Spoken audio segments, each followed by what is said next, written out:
Hello everybody, welcome to Boss Rush 1v1, our interview series where we celebrate the creators and their content. I am your host, Corey Deering, and alongside me for the ride is that retro code, Eddie B.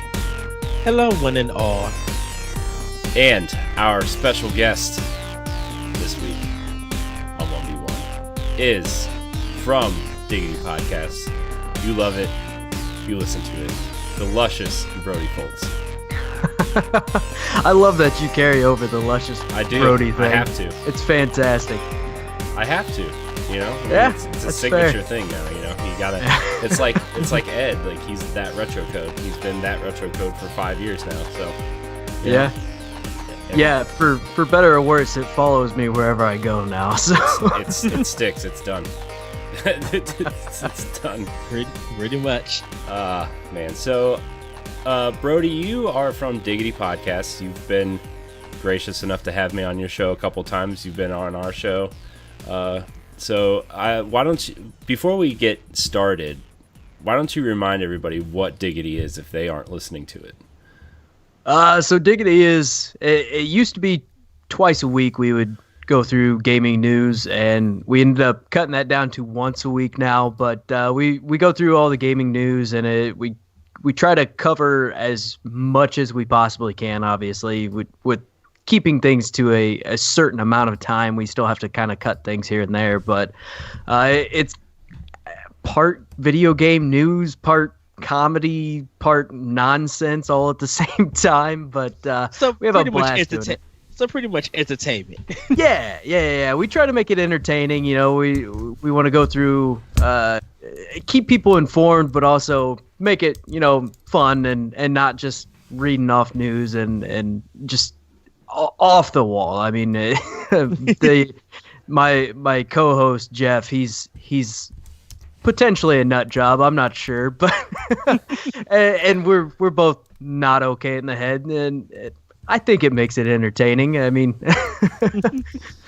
but yeah, that's pretty much what we do, and we have YouTube as well. We're trying to get more into the YouTube side of things and kind of get more into some Let's Plays and stuff going forward. But we're ramping back up after kind of taking a little break there for a while, and happy to be back and happy to be slowly getting back into the swing of things. Yay! Yeah.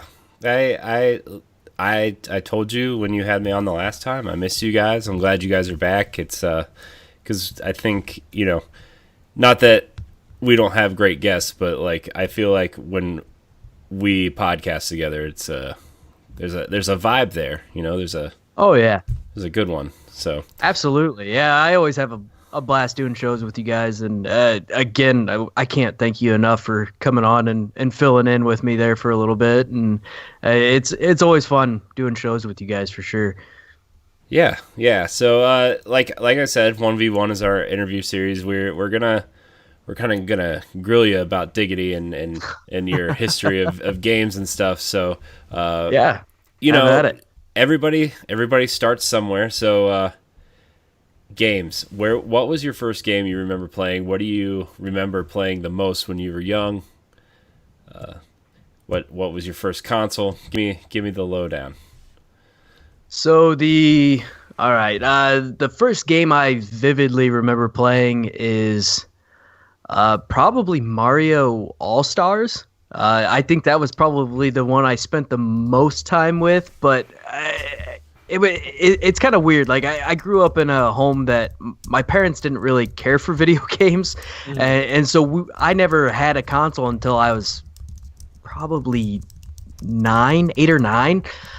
So my first console was actually an N64, but I went to a babysitter for a while, and they had an SNES. They also had an N64. We played a lot of like Mario Party, Mario Kart. But yeah, I mean, I vividly remember Mario All Stars. I'd go over to friends' houses and play all sorts of different things. Probably things I shouldn't have been playing at that time. Like the Getaway.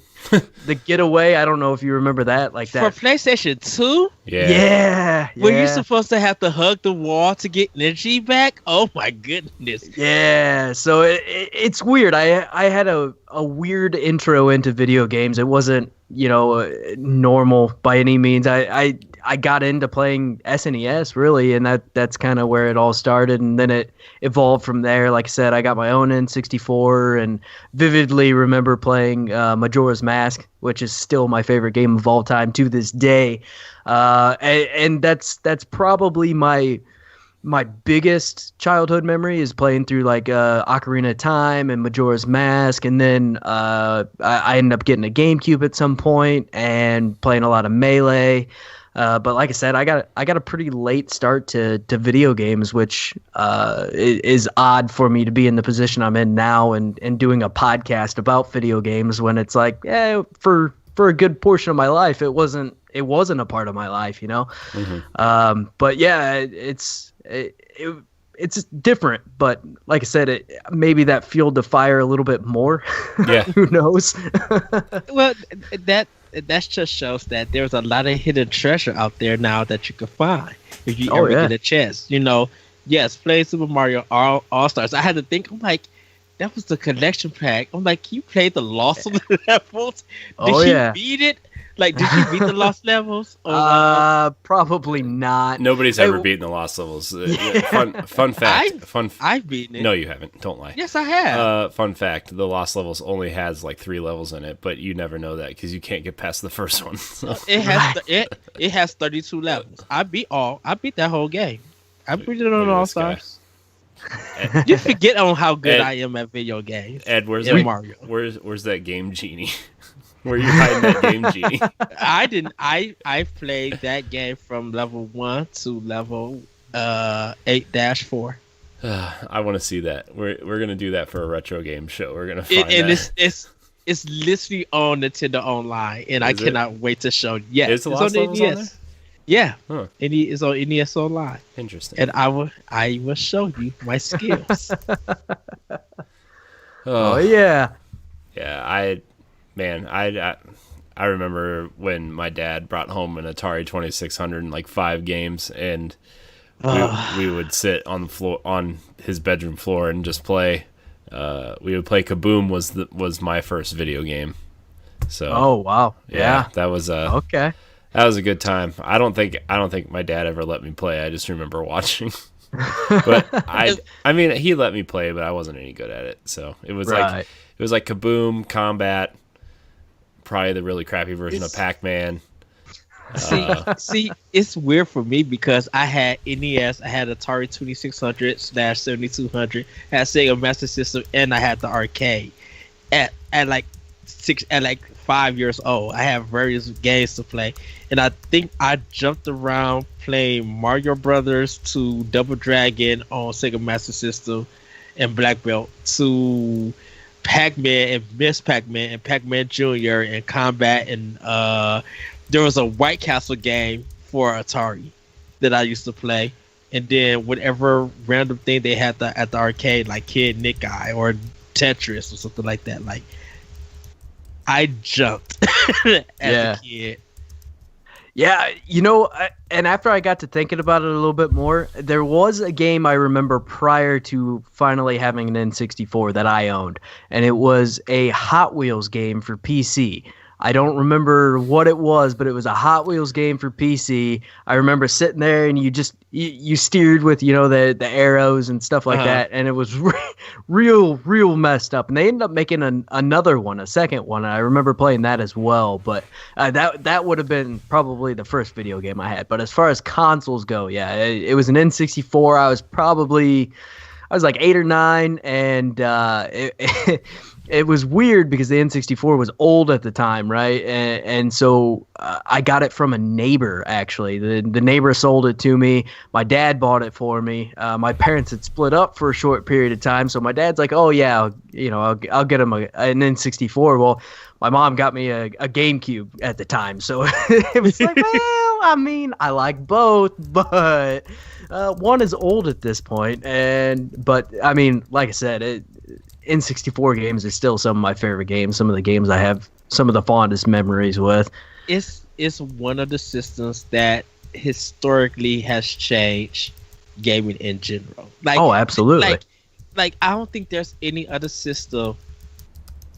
Well, I won't say that because PlayStation 2 kind of did it with their DVDs, incorporating movies and stuff, and so people are able to not also game but watch movies. Xbox had actual strong online play. We didn't have the Sega channel anymore or anything like that. We're able to literally connect online like a computer and play games with friends around the world. Right. Yeah, and that's kind of the cool thing about looking back at the history of video games. You get to see all these different consoles, and while some of them, especially if you grew up with them, they don't seem like they mean as much, but really looking back in the grand scheme of things, like you said, Xbox was kind of really that big push for that multiplayer online experience, and it's each generation you see changes that in retrospect they're massive and things you wouldn't, or you didn't really even think of too much at the time, or even you get into like Halo and how it changed the whole landscape for FPS. Having LAN parties is something that was such a massive thing throughout like middle school times, and it was like everybody got together and you had 2 Xboxes going and you had as many people possible, and everybody would change their name to something real messed up, so it'd be like you were killed by a hamster, and when you were a middle schooler, like that was the funniest thing in the world, right? Or like just stupid stuff. There was when we were doing Halo LAN parties, like everybody would name their profile something stupid, right? And somebody, I just remember that we were at a Halo party. There was 32 kids there, and every TV had an Xbox with 4 players on it, and we were doing Halo tournaments. And the one guy that was he was the best Halo player at our school. I mean, there wasn't any really online stuff to compare it to at the time, but he was way better than everybody else, and his name was My Left Testicle. So every time he killed you, he would say, "You were killed by my left testicle." Oh yeah. Wow. Was the Wavebird N64? Wavebird was GameCube. GameCube. Yeah. I thought they had a wireless controller for. They did. It was from Mad Catz, and it was bad. Okay, so yeah, so then. Because we had Super Mario 64, where we actually was able to do 3D right. Of course, we had PlayStation, and then you had the analog stick, and that kind of set almost a new generation of gaming. After Sony had RPGs and the evolution of JRPGs with cinematics and stuff. It's kind of weird, like you talking about the history of video games and just seeing how things evolve. It feels like each system did something, but Nintendo, for some unknown reason, kept revolutionizing gaming every time they came out with a console. I mean, they still do it to this day, even though the Wii U was, it's kind of the joke of consoles to an extent. It did some cool stuff, and it really set the tone for what the Switch would become. And now the Switch is, probably one of my favorite consoles of all time. I love that thing. I mean, it's fantastic. Well, and you got to think about when Wii U came out, Sony and Microsoft were trying to do the same thing with the Smart Glass and with PSP and Vita and stuff. And it was just as much as Nintendo get so much laughter and hatred or for certain things, it always made other companies try to do something better and fail it at the same time. But it was something that you guys would have never thought of this if it wasn't Nintendo who started it, in a sense. You get what I'm saying? It's kind of weird. I mean, Nintendo's nothing if not quirky, right? That's kind of their thing. Like, hey, let's do something off the wall that it might not hit every time, but I mean, when it hits, it really hits. I mean, you look at the Wii, the original Wii, like how crazy that sold and how much of a hot commodity that was when it dropped. Like it, I mean, they were really the first to do that kind of a motion control movement and things like that. And it looking back on it, like, yeah, the motion control was terrible, but for the time, like that was a big deal. That was a revolutionary thing, and it's that's the kind of thing that I enjoy about the history of video games, is looking back on the things that, by today's standards, not great, but for the time, like they changed a lot of different things and did a lot of really cool stuff. And if you think about it, like Super Nintendo had the Super Game Boy, where you could play Game Boy games on your TV. GameCube did it with the Game Boy Advance that everybody still loved. Like, people were buying more Game Boy Advance games to play on their GameCube, and definitely when the SP came out, but that's separate. And then you get Wii playing GameCube games, and it's just like everybody who missed out still had a chance to play that generation of games.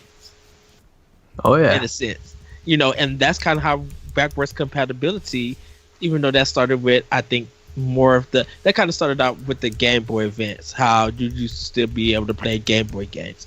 Backwards compatibility, if people really paid attention to it, that's when it started becoming popular and everything, because these systems were built on libraries and everything. Yeah. Yep. So you said Majora's Mask is your favorite game of all time. Absolutely. I'm not going to hate on you for that, because that is a great Zelda game. I will. I'm staring at you with crazy eyes, saying that's fine. I'm good. I got it tattooed on me, man. I can't change my mind about it. No, here's the funny story about Majora's Mask for me is I had so I wasn't the brightest kid when Ocarina of Time came out. Ed knows this story very well. I played Ocarina of Time, and I stopped playing it because I got so frustrated because I couldn't get past the what's the temple in the desert? The Gerudo temple as adult Link. And so I kind of stopped playing it for a while, and then Majora's Mask came out, and I blew through Majora's Mask in a weekend, and I loved every second of Majora's Mask, and it made me want to go back to Ocarina of Time. Well, I got the strategy guide for Ocarina of Time because I was so mad that I couldn't, and I figured out that you had to go back in time in Ocarina of Time, and I didn't realize you could do that when I was younger. So wow. But I think that's the whole reason why I like Majora's Mask more than Ocarina of Time. I've only played Ocarina of Time one time in my entire life. Wow. Majora's holds a special place for me because that was probably, like I said, it's one of the first games that I beat on a console of my own. It was a game that and on top of that, like just the tone of that game. Like I love Zelda games. Zelda is my favorite franchise of all time, right? And so I pretty much love all of the Zelda games. I mean, there's a few that aren't necessarily in my favorites, but I don't know. Those CDI games are pretty good. Yeah. We're gonna have to have a meeting with you after this conversation.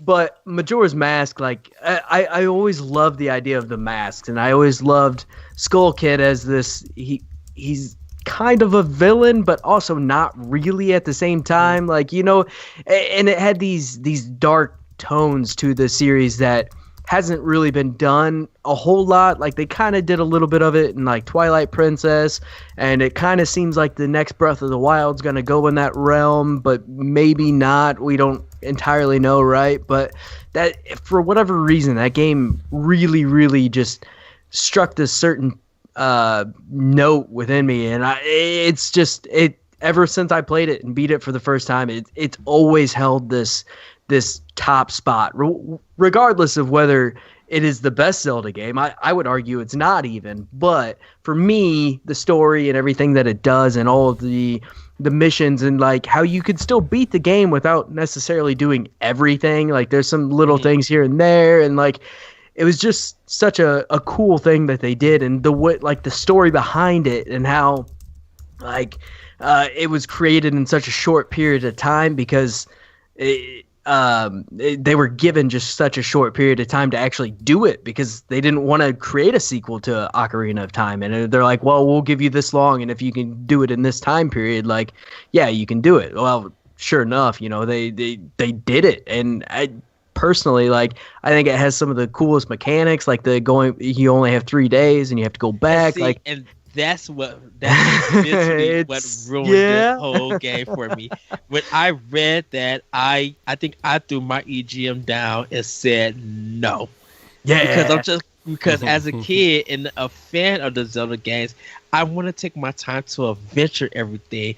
Putting me on the time limit, I was just like, no, you're not supposed to do this with Zelda. I was one of those kind of gamers at that moment, and that's fair. That seems to be the divide, right? Like you either love Majora's Mask or you hate it. There's no in between. It's not like I tolerated it. No, it's you love it or you hate it, and it's weird. I don't hate it for its premise because I love the dark themes. I love how weird that game gets to be and how the freedom that they chose. I think what gets me is just that one little time mechanic. Anything else about Majora's Mask, I respect, and for people who love it, I respect and love still. It's just that little time thing. I'm like, if you would have gave me a Majora's Mask where I didn't have to do this time thing, I would be able to enjoy this game. That's fair. But, I can respect that. But it's great. But I love the fact that it's your greatest game because, like you said, it was a game that you own and you beat it on your first console. Games like that are very special to people, and some people will fight tooth and nail for it. But I'm like, if it really means something to you because it was something that you was able to have on your own, a system that you got on your own, game that you got on your own. Like, if this is the first time, it's gonna mean everything because this is something that you did for your own. You didn't get it from nobody else. Yeah. So, yeah, Zelda, you say, is your favorite franchise of all time.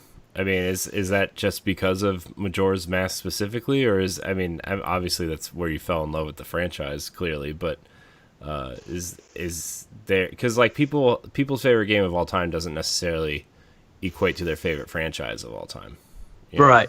So, yeah, for me, it started with Majora's Mask, and then actually I played Majora's before Ocarina of Time, so I went back and played Ocarina of Time. Played most of the Game Boy games. There was some on the DS that I didn't play. Like I didn't play Phantom Hourglass. Just a couple here and there, but I mean, everything other than that, I pretty much played. I mean, even Skyward Sword, and that to me, not one of my favorites by any means, but it's still, a respectable game in its own right. I mean, a bad Zelda game is still a good game, Right. And you know what? I really don't feel like Skyward Sword is a bad game. I don't think so either. Just not my favorite. It's funny. I think I had that number one over Wind Waker. Really? I was You're going an awful back and human forth. being. Yes. Yeah. And I think the reason why that I think Skyward Sword over Wind Waker is definitely because of the animation, the graphics. I think some of the characters that I was encountering, I fell in love with. I paused, I laughed, and I'm like, I want to be in this world. And I think Wind Waker was just like, as much as I love cel shading, not much is happening in this world. And I think, and at the time, and that's just me at the time, because it's sorry, I didn't mean to cut you off. It's like Wind Waker is it's kind of an isolated experience, Zelda experience. Whereas Skyward Sword, you open up in this beautiful world where you're interacting with Zelda and what's his name? I want to say Groose. In his posse, and you are in the school where there's other knights there and stuff. Like, there's a lot going on in that world. Whereas in Wind Waker, like, yeah, you interact with your sister, but she gets kidnapped. You interact with your grandma, but you leave her and you join this pirate ship, and then you get thrown off the ship, right? And like, it's just a very isolated Zelda experience. So I really like the story of Skyward Sword a lot. Like, I thought that story was really fun. I thought just the simplicity of Link and Zelda's friendship in that game was very fun and cute to watch play out. You know, it's just like the mechanics of the game were just they, you know. And I didn't have a problem with the mechanics. It's very weird. I think I love, because even Twilight Princess plays a part in this discussion between Twilight, Wind Waker, and Skyward. It's like Twilight had my favorite dungeons and Wind Waker had my favorite bosses, and Skyward Sword had my favorite world and characters. And then it feels like Breath of the Wild was able to take all three of that and just make it to a cohesive adventure of a game. And it became my number one. And it's very weird that even though Nintendo went back to the first Zelda, I'm like, there's been so many in the games that's in Breath of the Wild, but those three stand out so much that it became like my favorite Zelda of all time. Yeah, no, I entirely agree. Like, I think there's a lot of things to love about Skyward Sword. I think my big hang up is it took a long time to get going. That intro was way too long. And then, just like I said about the Wii earlier, like, the motion controls are not fantastic. Yeah, like, I think so it makes it difficult because some of your inputs don't register properly, and some of those boss fights and things get rough if that stuff's not working entirely. You haven't played Beyond the Beyond and Wild Arms. If you want to talk about a long intro and play those two games, you'd be like, goodness, Sony, start this game. People complain a lot about how slow Twilight Princess starts out, and like, I think Skyward Sword's intro is way worse than Twilight Princess. Oh, but I think at that point, a lot of people played Twilight Princess because it was a Wii launch title, and if they didn't get a Wii, they played it on GameCube. And then by the time Skyward Sword came out, everybody had already put their Wiis away because the HD generation took off way faster than anybody anticipated. Yeah, not me. I still have my Wii out, even when I have my PS3. Yeah, I still have one. It's sitting next to my TV. It's not plugged into anything. Once the Wii U came out. Oh, go ahead, man. Oh, once the Wii U came out, I just put my Wii away. It's downstairs in the basement, and the first Wii I got, I lost in a house fire. But I did get another one, but also it's just kind of like just sitting down there, you know. So yeah, just hanging out with all the other consoles in a big blue packing tote, just waiting. I had the white Wii, and I gave it to my mom, and she started buying games for it like crazy. And then I got the black one, and I was just like, I had the launch white one. It's the only console now, the only Nintendo console that I didn't keep from launch because, it burned in a fire. So it's the only Nintendo console I own that wasn't the launch console when I got it. So, just wasn't meant to be Wii. It was a gaming machine that turned into a Netflix machine. Yeah. Oh yeah. Yeah. So, but what modern games are you playing? Like, what are your favorite modern games? I would say, I guess it would be a better term for that. It depends. I play because I try to have. Yeah, go ahead. Oh, I was just gonna say because tastes change from when you're younger too. Because like I used to play a lot of JRPGs and now I don't even touch them because I don't know. It's a lot of time. Yeah. Yeah. So says someone who's playing Assassin's Creed Odyssey for the second time. Well, yeah, there's that. But for me, I kind of have a plethora of games. I bounce around a lot, and I have games I play with other people, and then I have quite a few single player games that I'm working on. But honestly, for single player games, I've been hitting a lot of JRPGs lately. I played Tokyo Mirage Sessions, and I love Fire Emblem, which is kind of JRPG type, but adjacent. Strategy. yeah, it's in the same realm, right? Yeah. And then I've been playing through Final Fantasy VII Remake. I just bought Persona 5 again because I got royal. I did too. Stuff like that. That should be a hashtag. You got royaled. Yeah, I got royaled. That exactly. And so in 150 hours, I'll finally be done with it. I have the original Persona 5 that I need to go back and beat, and I have royal. Yeah, don't get me wrong. Me too. I never beat the first one, but I was like, yeah, but there's royal at this point. I mean, I might as well play the next edition. For me, it was Target had to buy two get one free. So there you go. Royal is starting. I'm like, Royal is out, and Animal Crossing is out. Let me take the. Yeah. Was it? No. Yeah. But and then multiplayer games, I've been playing a lot of Call of Duty, which is not something I have said for a very long time, but I really, really got into Modern Warfare.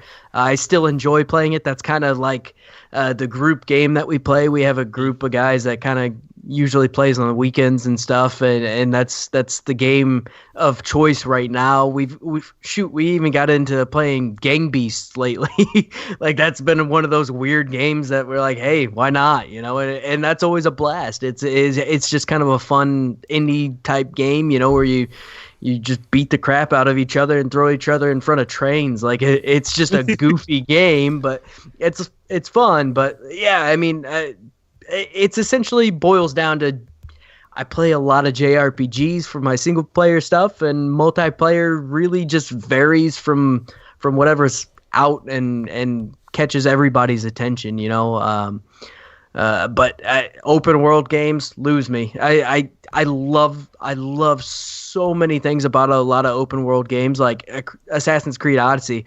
Absolutely love the world they built there and everything they did, but I get so overwhelmed with so many side quests and things that I finally just shut down, and I'm like, I need a story. I need something to focus myself more than just having this giant map of things to venture through, because what's going to happen is if I commit myself to that, I'm never coming back.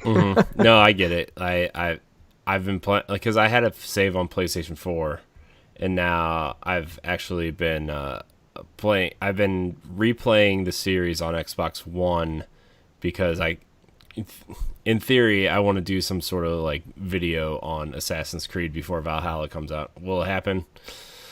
I don't know. We'll see. We'll see how much time I have. But it's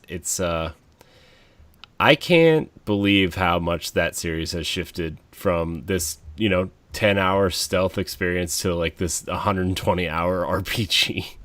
Oh, it's wild. That's one game series or franchise that has just changed so much, but obviously it's for the better. I mean, I love the first Assassin's Creed for what it is, but that's a game that I beat twice because I beat it on my own Xbox and then I beat it on my buddy's Xbox, and I did everything you could possibly do, and boy, by the end of it, I was done.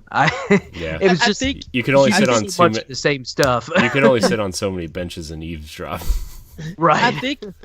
I think when Tom Clancy's open world games start getting big, Ubisoft just decided to make all their games fall under that. So the recent Assassin's Creed, the Ghost Recon games, the Division, the Division. I would even argue Far that Cry. Assassin's Creed is actually kind of what pushed it in that direction, and then everything kind of followed suit after they saw how well Assassin's Creed did. Yeah, that would be my perspective. I would actually go before that. I would say Far Cry, Far Cry 2 and 3 probably. I think Far Cry 3 pushed it because Far Cry 3 is so well respected and high regarded that it feels like that game incorporated to all of their future hardcore third person action adventure games. Yeah. So was the original Assassin's Creed before Far Cry 3 though? Yeah. It was, but I think that one was more like level based. Fair enough. Because it was like pretty Hub kind of Worlds. segmented. Yeah. I would say Hub Worlds because you had like the 3 main cities, and then you had that kind of open road area where you would travel between the cities. Right, which was pointless. Yeah. And it took forever. Yeah. I almost broke it. I almost broke my TV with an Xbox 360 controller when that final battle in that game. Oh man, yeah, I can understand that. Because wasn't Prince of Persia when it came the GameCube one and Xbox one? Didn't that play a part? Like, wasn't that supposed to be Assassin's Creed? Assassin's Creed 1 was supposed to be a Prince of Persia game. Yeah. Yeah. And then they said no. Pass. By the way, side tangent. I know this isn't really a new show, but did you see that Prince of Persia game that somebody dug off of YouTube that's been up for 8 years and nobody noticed? It's basically like Assassin's Creed meets Uncharted and Tomb Raider. It looks awesome. No, I didn't see that. It's awesome. It looks awesome. I'm like, man, I hope they revisit this game because it's looks pretty cool. But, yeah. Yeah, I loved some Prince of Persia back in the day. I mean, back when it was still in its prime, it was a blast to play. But that's a series that didn't carry forward very well, unfortunately. I know that's sad. I played that one when the game that came out with the movie. Yeah, I think that movie's what killed Prince of Persia. That's very possible. Disney killed Prince of Persia. I really don't think so. I think after they did the third game, I think no one cared about Prince of Persia because they kept trying to. People liked that cell shaded one a lot. I think people didn't. I loved the cell shaded one. I think people didn't like it because the ending was DLC that you had to buy. I think that was the complaint about that game. And then the one that came out with the movie, I think nobody bought it because they just assumed it was a movie tie-in game and they didn't want to play it. Yeah, I never played that one. I did play the cell shaded one, and I remember the ending was just kind of there. And like, I living at my parents' house at that time. They had like really, really bad internet, so DLC wasn't really an option for me at the time. I was like, well, this is where I get off, I guess. Yeah. It's the end of the road. Which is weird because like Prince of Persia kind of expired. Yeah, Assassin's Creed, but also if you look at Infamous, if you look at oh goodness, there's another parkour like style game. Mirror's Edge, kind of, yeah, Mirror's Edge sort of way. Yeah, that Ninja Turtles game was on the Prince of Persia engine. We would not speak of that game. That was a great game. I got all the achievement points in it. I think Prince of Persia had a lot of influence across the industry in a lot of ways that aren't even really obvious. I mean, yeah, you got the parkour stuff, but I mean, some games have even developed like the turning back time or just different elements. I think Prince of Persia really had a huge influence. I mean, and it's kind of a shame that seemed to die for no apparent reason. I mean, there's still a lot of diehard fans for it, for sure. In a way, it got transferred. Like, yeah, you had the rewind time, but then you had Max Payne with the bullet time. Yeah. And so it's kind of like very kind of weird to see. It would be very interesting to see games that use different mechanics that have evolved or that have like probably influenced a lot of other games in a sense. You know, did you ever play Stranglehold? I think is what it was called. It was a John Woo game. Yeah, the one off was it PS3? Yeah. Yeah, I played it on 360. Boy, that was an experience. It was fun though. It was like just a wild time. Yeah, that game got delayed so many times. But it was one of those games. Like at the time, I was not plugged into all of this. I didn't keep up on any of it. I would just go to the local game shop and take a handful of games in with me, trade them in, and pick up whatever looked cool and walk out and start playing whatever it was, you know. And that just happened to be one of the games I got one time. And boy, it was something. I had fun with it though. I mean, it was a lot of fun, but it was definitely not what I thought I was getting. Yeah. It was supposed to mimic a John Woo style film. So Yeah. It was cool. That had like the bullet time and probably even to a larger extent than what Max Payne had. there was a game called, is it Kill Dot Zone or Kill Dot Shot or something like that? It was by Bandai Namco at that time, and it kind of was a third person action game, but it wasn't in the realm like it was supposed to be something like Gears of War if you look at it, but it didn't have Gears of War controls. But it was a cover based shooting kind of game. If you look it up, you'll be like Kill Switch. That's what it was. Kill Switch. Yeah. I remember that one now. Yeah. Once you said the title, I was trying to think of what you're talking about. I was like, surely he's not talking about Killzone. I can see that box art for Kill Switch. It's just like that really blocky white font with that blue kind of laser sight in the middle of it. It's just very generic looking. Yeah. Because EA did Freedom Fighters. And that was kind of their first, I guess, 4-player co-op kind of game. Was it 4-player co-op? I think. I believe so, yeah. I don't know. I'm not 100%, but I think so. So, yeah, okay. We're going to move on from that side tangent. So you are not only part of Diggity Podcast, but you have a new project happening. What are you doing with this cool new thing you're doing? So I actually launched 2 new projects this week, which I'm an idiot. Is basically what that boils down to. Join that club. No, you guys are excited and enthusiastic. So one of the projects I launched, well, it's something like that. Wow. I'm just trying to make it feel professional.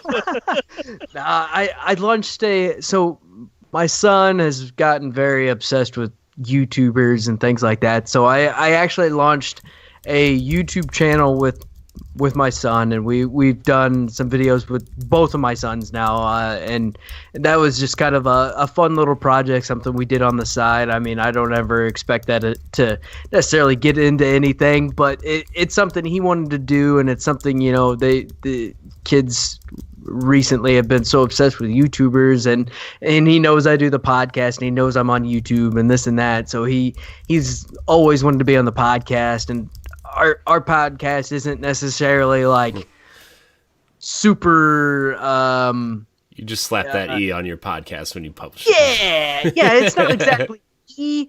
It's also not like super bad, but things happen. It's aimed towards a specific crowd that's not, young. Yeah, not 8. Yeah.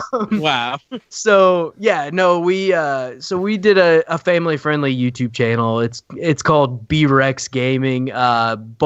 Both of our names start with a B, and both of our middle names are Rex. So we kind of played on that and went in our mascot type things, a T-Rex. So just kind of a little stupid play on words, but it's something we kind of have fun with. And we've posted 1 video. I was gonna upload a handful more, but some of the videos we had recorded last weekend, we had some audio issues and some goofy stuff happen. So we're uploading 1 for now, and we'll slowly start to release 1 every week. And then my other side gig that I actually recorded today, right before I came on here, is a little side podcast I'm doing with I'm not doing it with Jeff. This one's actually my own deal with a guy I'm good friends with out from around where I live, and it's called Soup Sandwich.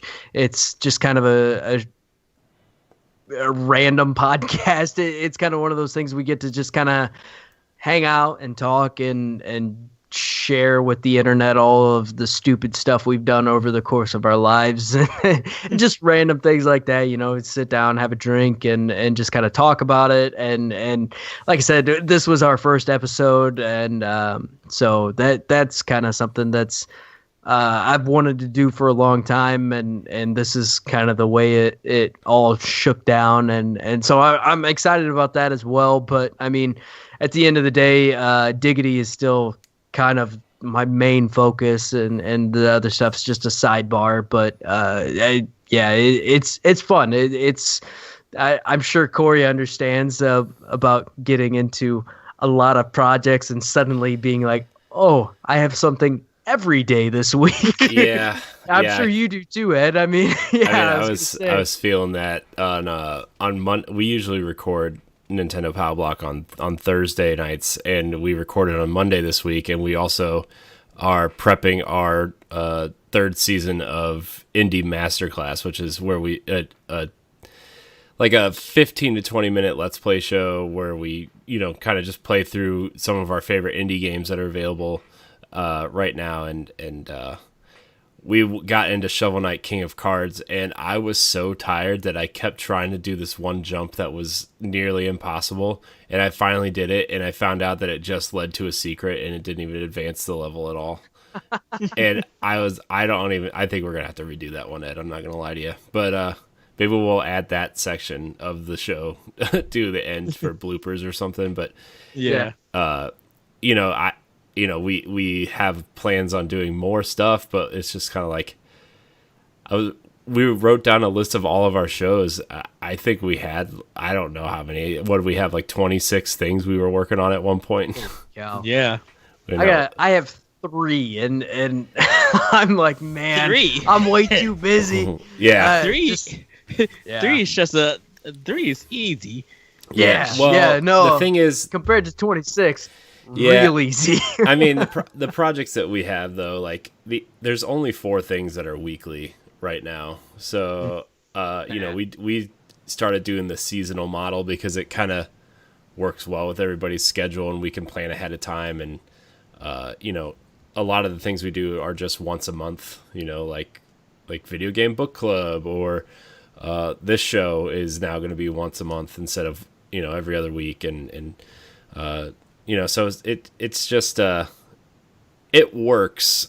It's not like we're doing that everything every week, because that would just be, we'd all have to quit life to work on everything. But it's still a lot, and we're gonna see what sticks and what doesn't, and if something doesn't stick, you just kick it out and move on. But on to the next thing. But I mean, we love what we do, right? And podcasting is something that Ed and I have been, we've been doing Nintendo Power Block for a better part of 6 years at this point. And, everything else is kind of like, we have friends and stuff that want to do stuff too. And so we just kind of added on, made Nintendo Power Block part of something bigger. But, like this podcasting is something that we're super passionate about. And that's why we do so much of it, because we like to do it. And, Yes. Some episodes are definitely not as good as others, but also, Ed and I, sometimes Ed and I, after a show, we're like, man, that was an awesome episode. And it kind of like reinvigorates everything. So, it's very easy to kind of get into a little bit of a funk. Like you can put out a couple episodes and you're just, man, it feels like you're going through the motions. And then it takes one episode and you're like, that's why I love doing that. That's why I love sitting down every week and talking about sometimes games I don't care about. To be perfectly honest. But it's the nature of what we do, right? And it's having that conversation and hearing people out, and it's just like you get into some topics, some other topics you think that you have nothing to say, but then when you start getting to talking, you got a lot to say, and you and unexpected. And when it's just on a roll, and you just when you on a roll and you feel like everybody's on the high, it's hard to get off, because you can't keep that magic consistent. But when it hits, man, it hits good. Yeah, and like I like to sometimes stay up later than I should, because I like doing it so much, right? Like, usually sometimes during the week I'll stay up till I'll go to bed at like 10 o'clock at night during the week sometimes, because we'll record. We record late one night, and then I'll go to bed kind of early the rest of the week to get ready for stuff that we're planning on the weekend. But then there's some nights where I'm like, I should go to bed at 10, and then when my kid and wife go to bed, I'll pop on the Xbox or the Switch and play for 2 or 3 hours, and then next thing you know, it's 12:30, 1 o'clock, and you're like, oh, I have to be up in 5 hours to go to work, and and it's just kind of like, and that sometimes I feel it like when we go to record and I didn't sleep well the night before, and I'm just like, oh my gosh, I'm like, let's just get through the show. You can take a nap, whatever. But so since we're on the topic of podcasting in general, like why did you want to start podcasting? Like what made you want to start Diggity and your new thing? Like it's just people always ask us, like we get that question a lot, like how do we start a podcast, or why did you start the podcast? So for Diggity, the kind of origin story there, the Spidey bite type of deal. We have a pretty consistent group that we play games with on a pretty regular basis, and so we would get into parties and stuff. And I've always kind of, well, I won't say always, but in recent years, I've kept up with gaming news and things like that. Probably for the last, I'd say at least 5 years, right? And so we'd be kind of in a party, just playing games or whatever, hanging out, and me and Jeff would be going back and forth, like, "Hey, did you see this? You see this? You see this? You see this?"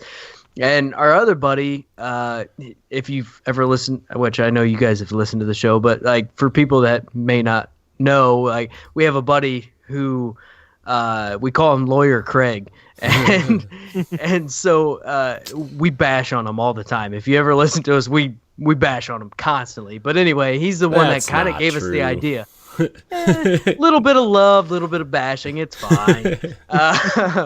But he's kind of the one that actually came up with the idea. He's like, you guys should do a podcast. He's like, as much as you guys know about this for no particular reason, like, you guys should do a podcast and just kind of make it all gaming related. So we literally sat on that for a year before we ever did anything about it. And then all of a sudden one day we're kind of like, okay, let's make this happen. Like it's something. It started off as kind of like a joke, like, hey, would you guys shut up? Like, and finally we're like, yeah, you know what? We'll actually do a podcast on it. Like this would be cool. And so we've been doing it for, I think, about a year and a half now. And a little over, give or take, but it's something that initially was interesting because it was, I had never really done something to where I was kind of, putting myself on the internet or whatever, or recording myself, like listening to your own voice. I don't know about you guys. I hate listening to my own voice with a burning passion. Yeah, me. Ed just likes somehow to hear himself talk in general. What? Wait. More shade? More sass, Corey? Really? Yep. Oh, yeah. So much sass. But no, it's something that the more and more we did it, the more and more kind of passionate we grew about it. And we kind of were talking about starting a side podcast, and some stuff came up, and it was we ended up having to go on a hiatus. And if we weren't even into the hiatus for 2 weeks, and I was already trying to come up with something. Like I was like, I miss it. It's something I love doing, and it was kind of, there was some things going on on the back end that were causing issues, and so it was.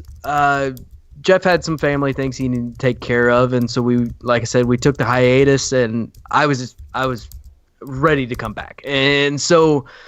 I came back with Diggity by myself for an episode, and then Corey came on with me, and then I did another episode by myself.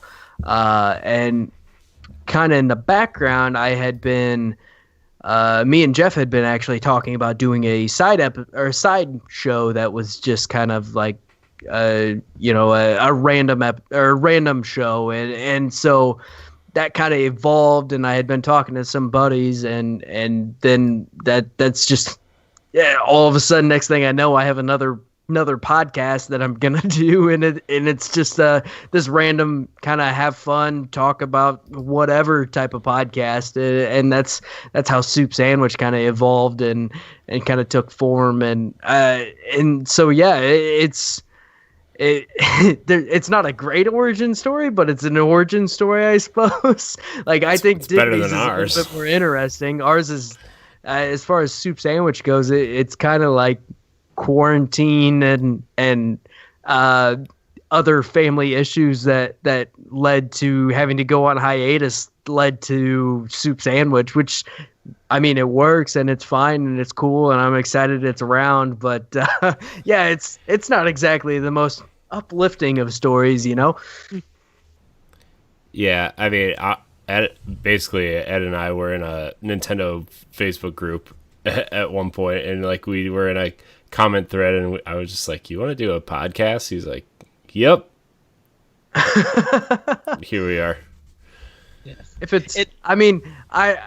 The other great kind of origin story, you'll realize everything that happens is like no rhyme or reason for whatsoever. Like me and my wife met at a party. Like it was one of those really unromantic type of stories. Like we met at a party type of thing, and that's about it. Like the kind of thing I'm not going to pass along to my children, you know. Yeah. But we're at this point, I'm becoming almost notorious for having awful, lame origin stories. It's fair. I mean, look, not every story can be a winner, though, right? I mean, that's right. So,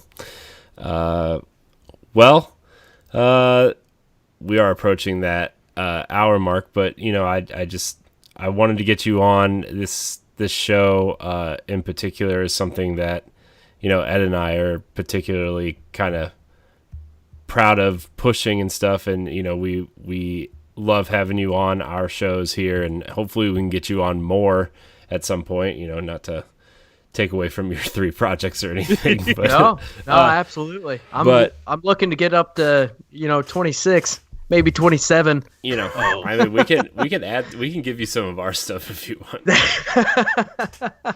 No, I like I said earlier, I love being on the show with you guys. I always have a blast. It's always fun. As much as I love doing shows with Jeff, sometimes it's nice to get a different variety and do something slightly different, just to switch it up every once in a while. You know, I'm sure every once in a while you guys are sick of each other as well. No. It's nice to get a little break. No. The thing with me and Corey is it's just like, you know, we did the podcast, we feeling good.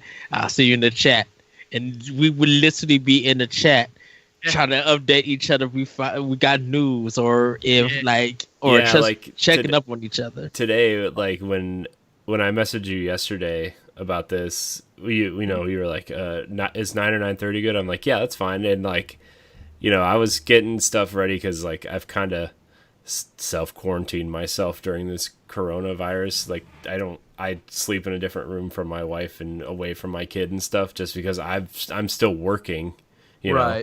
So I kind of was getting my stuff ready, and Ed and I were talking about the EA stuff that's been coming out, and like, you know, they might be putting a bunch of games on Switch in the next year or so, and so before you got on, we were talking about that, and we were like, let's just do a quick video on that. Let's just do a quick discussion. And so that was like, okay, well, I think it was the first time Ed and I kept the show under an hour, though. It was 15 minutes. Yes, because there's some, we call them mini blocks, and they end up being like a long podcast, like 40 to 50 minutes. Yeah. Because like I said, we be on that high. We be having good discussion, and you don't want to end it. Yeah. Once you get rolling, it really is hard to find a good place to cut it off. But yeah, I feel that big time. We've tried to kind of cut our show down a little bit, not too much. We usually aim for like 45 minutes or so. And then next thing you know, it's like an hour and a half. That's our 45 minutes is our Nintendo segment at the beginning of the show. Exactly. I mean, when we have guests on, we do try to keep it more on pace. But sometimes we're like, even if there's no news, like when there's no news, that seems to be where our shows get longer because we're just kind of like, okay, well, just talk about whatever, I guess. Me and Jeff go through that all the time. It is very much that like, hey, heads up, not a whole lot of news today, so we might have to improvise a little bit. And next thing you know, it's like the longest show we've done. Like I don't know how this happened. Yeah, yeah. Brody, before we go, would you ever show your kids like 80s cartoons and get their reaction? Because there's a guy named Andrew Eisen. He has a series called a middle-aged man watching Jim and the Holograms because he's never seen it. So really? would you show like your kids like seeing like Transformers from the 80s or He-Man and stuff, and like literally doing a video or doing a podcast sort of thing? Like, what did you guys think of old cartoons versus like new cartoons? Like doing a He-Man comparison or a Transformers comparison. I've never actually done it. I know my kids occasionally will get into some stuff from like early 90s, and I think that's probably the furthest they've gotten into so far. I'd screw it. I'd do it, no problem. Like my kids watch just about anything. They don't really have too many. They're not super picky, but I have a strong feeling they wouldn't like it, but they'd watch it. I mean, like lately, or I guess not lately, but there for a little bit, they got into Space Jam. That was a big one they really, really liked. Which, I mean, as a kid, I loved Space Jam, so I was all for it. But I know they've watched like the original Pokemon series. They've watched. They got into some old Looney Tunes there for a while, and that's probably the closest they got. Which, I mean, some of those old Looney Tunes they run pretty far back. But I mean, I don't think they've ever seen He-Man. I don't think they've ever seen like Smurfs or Snorks or anything like that. Like, which would be fun, but because I would love to see. You know what? I take that back. They have watched Wacky Racers. I don't know if you remember that one or not. From Hanna-Barbera, where there's all the three different cartoons. Oh, no, that's not Olympics. You're right. The same realm. Yeah, but it was those. Yeah. They actually had like the races that have been mimicked by like Mickey at this point and about everybody else. But they've watched a few here and there on like Boomerang type channels, But because I would love for them to watch like the original Voltron and then watch the new Voltron on Netflix and just see you as a dad talking to your kids and making that comparison. And if you had that love for that show for Voltron, to see how your love and nostalgia plays a part in the conversation, where they're just like they're coming into something new. Just be like, This is how you become a nerd? Is this how you end up loving shows? And just having that conversation. And in a sense, that's a podcast upon itself. Like it's video, but it's a podcast upon itself because it's about that conversation. Yeah, that'd be interesting. It's like my kids are 8 and 5 right now, so probably not gonna get a whole lot out of the 5-year-old as far as like quality conversation about something like that. A little bit here and there. The 8-year-old you'd get a little bit more, but honestly he'd probably be completely against it right now.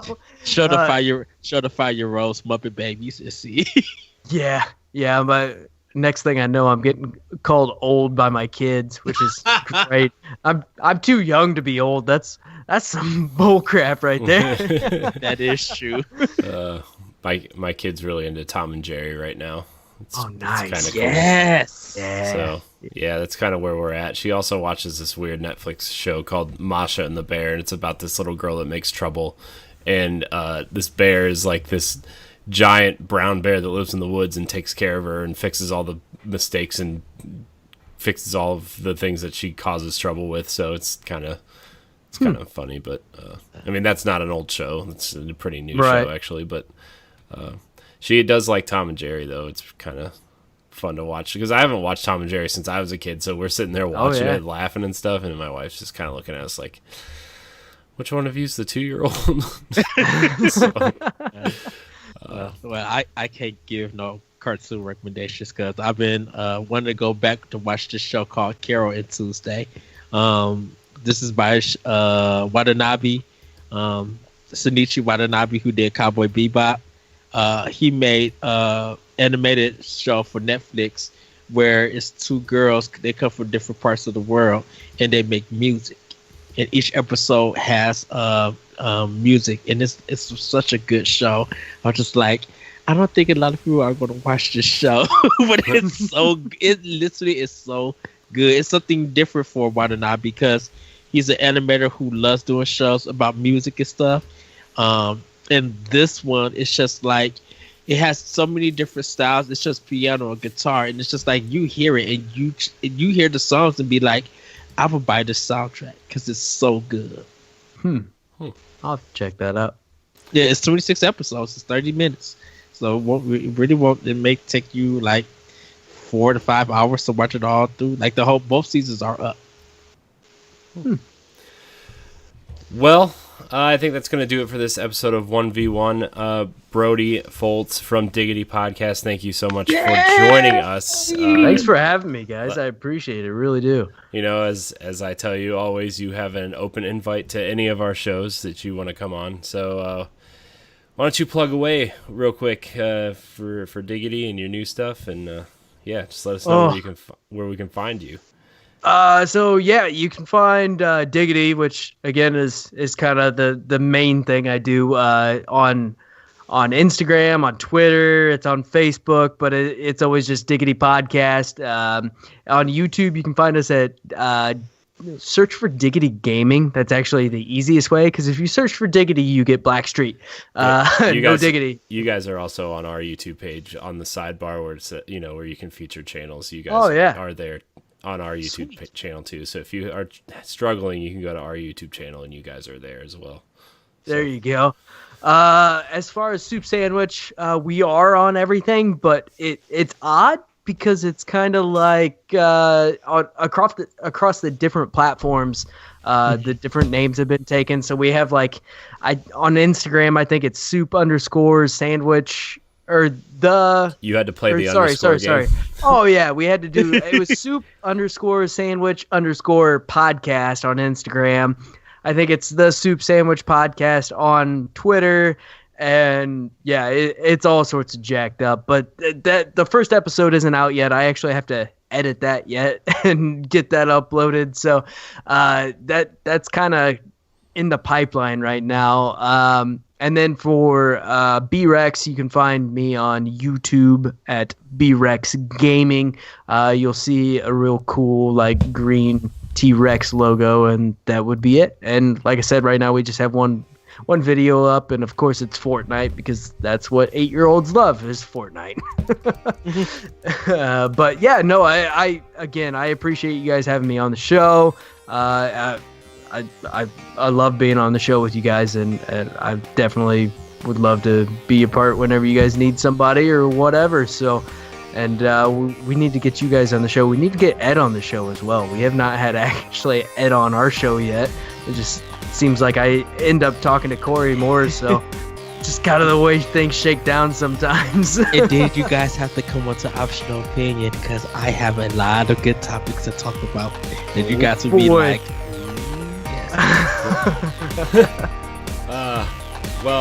again, Brody, thanks for coming on. I really appreciate it. You can find Boss Rush Podcast on Twitter at Boss Rush Podcast. You can find 1v1 on our podcast feeds once a month, where we feature a different creator every month. So you can also find us on YouTube at youtube.com/BossRushGames, and all of our content and all of our podcasts on BossRushGames.com.